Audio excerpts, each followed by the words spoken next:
Greetings, dear listeners. Hope you're all doing well. During the big break, I received several emails from listeners and old acquaintances, one of which I'd like to share with you now.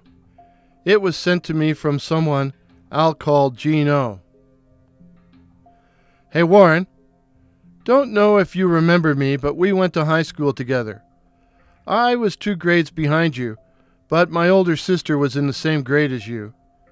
Strangely, I didn't hear anything about the night floaters growing up, which is why I had no understanding of what had happened till I started visiting your site. This happened when I was around 13, just before I went to high school. My bedroom was at the back of the house, and it was summertime, with a bright, full moon. The window was closed, but the drapes were open, letting in the bright moonlight. But I was too lazy or sleepy to get up and pull them to. I kept seeing something flit by the window, back and forth.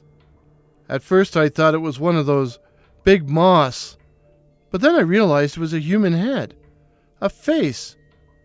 My room was on the ground floor, so I thought at first it was just some creepy guy looking in, but then I realized it was just a head floating in the air and seeming to move at will.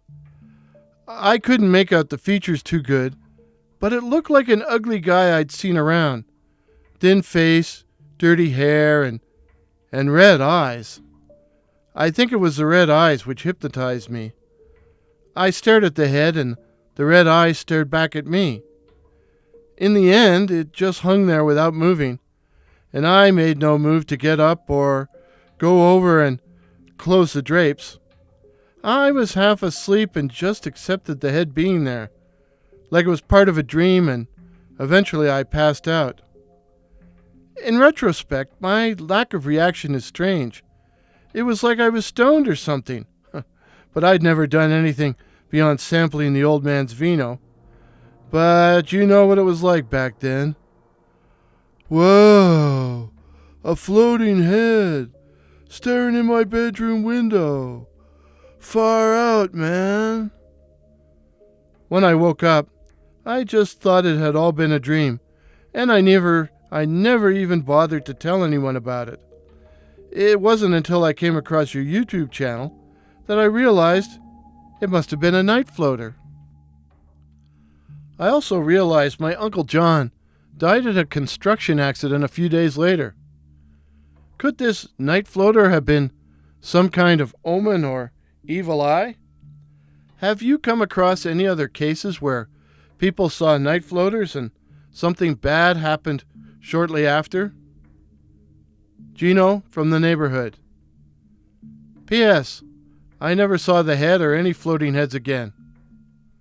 Maybe only young people can see them. Thanks, Gino, for reaching out. I remember your sister, Gina. I think your parents were stuck in a bit of a rut, name-wise. I have never heard of the floaters being harbingers of death, like the banshee or the famous black dogs of the British Isle, but it's something I'm going to look into more closely. After all, the old man, my dad, died within a year of my first encounter with the night floaters. It's food for thought. And I've also wondered about the fact that so few adults see or have encountered night floaters. Perhaps they're refusing to admit that they see them. Denial. But I still see them, which is why I've dedicated my life to reporting on them. What is a night floater? A malignant being, able to detach its head from the trunk of its body, the head then being able to fly or float through the night to prey on the flesh, the blood, and sanity of potential victims. Well, dear listeners, are night floaters, like black dogs or banshees, harbingers of death? And why do so few adults see them? Please share your thoughts in the comments below, and stay safe, stay subscribed, ring the bell so you don't miss any upcoming videos. Feel free to share this video or any of my videos with anyone you please. If this is your first visit to my channel, please consider subscribing. My name is Warren, and I write and tell original ghost stories and original horror stories about cryptids such as the Night Floaters, werewolves, and the Black-Eyed Children.